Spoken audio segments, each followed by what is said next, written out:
आज विधानसभा मोहम्मदाबाद गोहना के बहुजन समाज पार्टी के सेक्टर अध्यक्षों की बैठक थी। आगामी 2024 चुनाव की तैयारियों के लिए विचार विमर्श करना।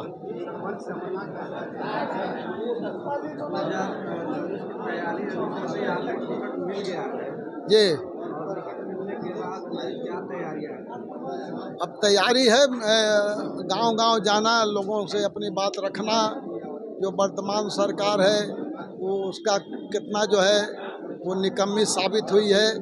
जनता को समझाना कि वर्तमान सरकार को बदलने के लिए यहाँ बहुजन समाज के प्रत्याशी हमें बालकृष्ण चौहान को मतदान करे और जिताए, ताकि बहुजन समाज पार्टी के हित में कानून और नियम बनाए जा सकें।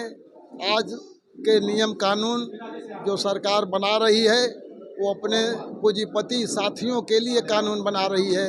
सारी धन दौलत, सारी संपत्तियां दो चार पूंजीपतियों के हाथों में केंद्रित होती जा रही है। बाकी शेष जनता जो है वो कंगाल होती जा रही है। ये भुखमरी की स्थिति में है। इसलिए सरकार बदलने के लिए यहाँ पर आपको बहुजन समाज पार्टी के प्रत्याशी को जिताना है। ये हम लोग अपील करेंगे। उस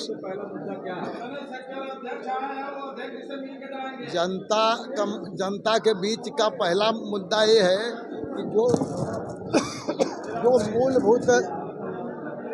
मूलभूत ज़रूरत आवश्यकताएं जनता की हैं, रोटी कपड़ा मकान, उसकी पूर्ति रोजी रोजगार से होगी, नौकरी चाकरी से होगी।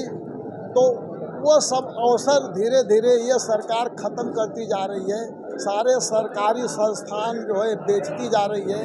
हवाई अड्डों को बेच दिया, रेलवे स्टेशन बेच दिया, ये कंपनियां जो है BSNL बेच दिया, तमाम कंपनियों को बेच रही है।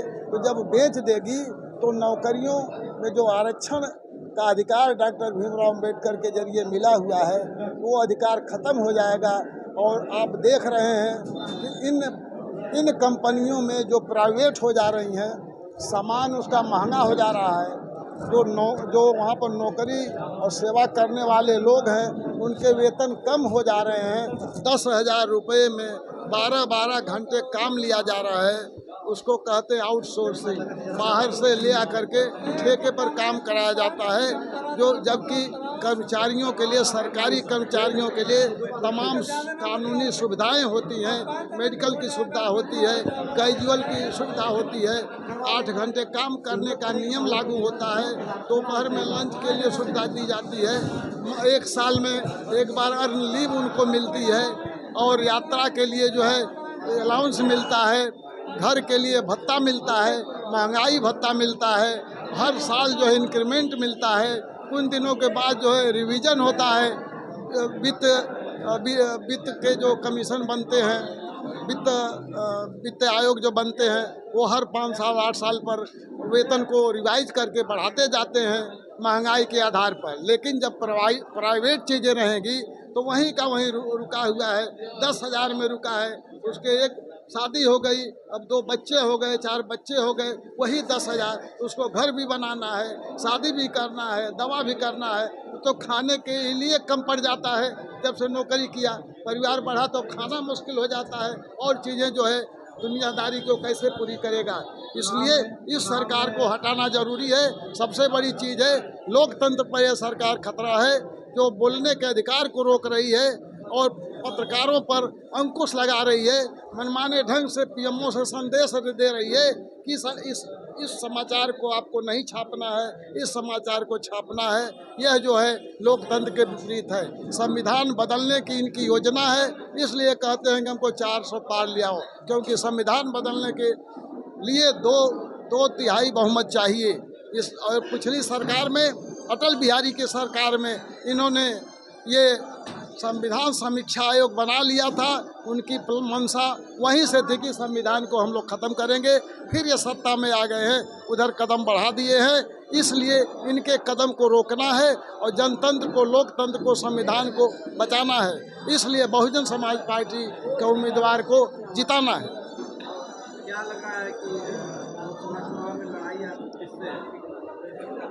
लड़ाई में जो स्थितियां हैं अभी तक कोई बहुत हमारे कोई टक्कर में नहीं है, लेकिन चूंकि पार्टी है, उनके लोग हैं, उनके कार्यकर्ता हैं, उस हिसाब से उनके वोट होंगे।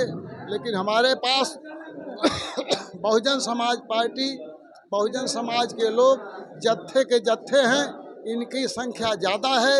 संख्या के आधार पर ही, गिनती के आधार पर ही जीत होती है।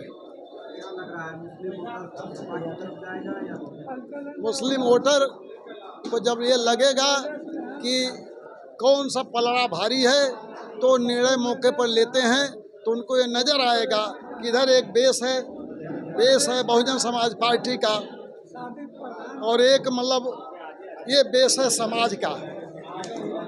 एक बेस जो है हाथी पर और एक बेस जो है समाज पर, तो खुद लोग जोड़ लेंगे कि कितना हुआ। उसी बेस पर हम जो है कल्पनाथ राय को भी चैलेंज किए थे 1999 में, और हम लोगों ने जीता भी उसी बेस पर। वही बेस आज भी बरकरार है, कोई उसमें अंतर नहीं है।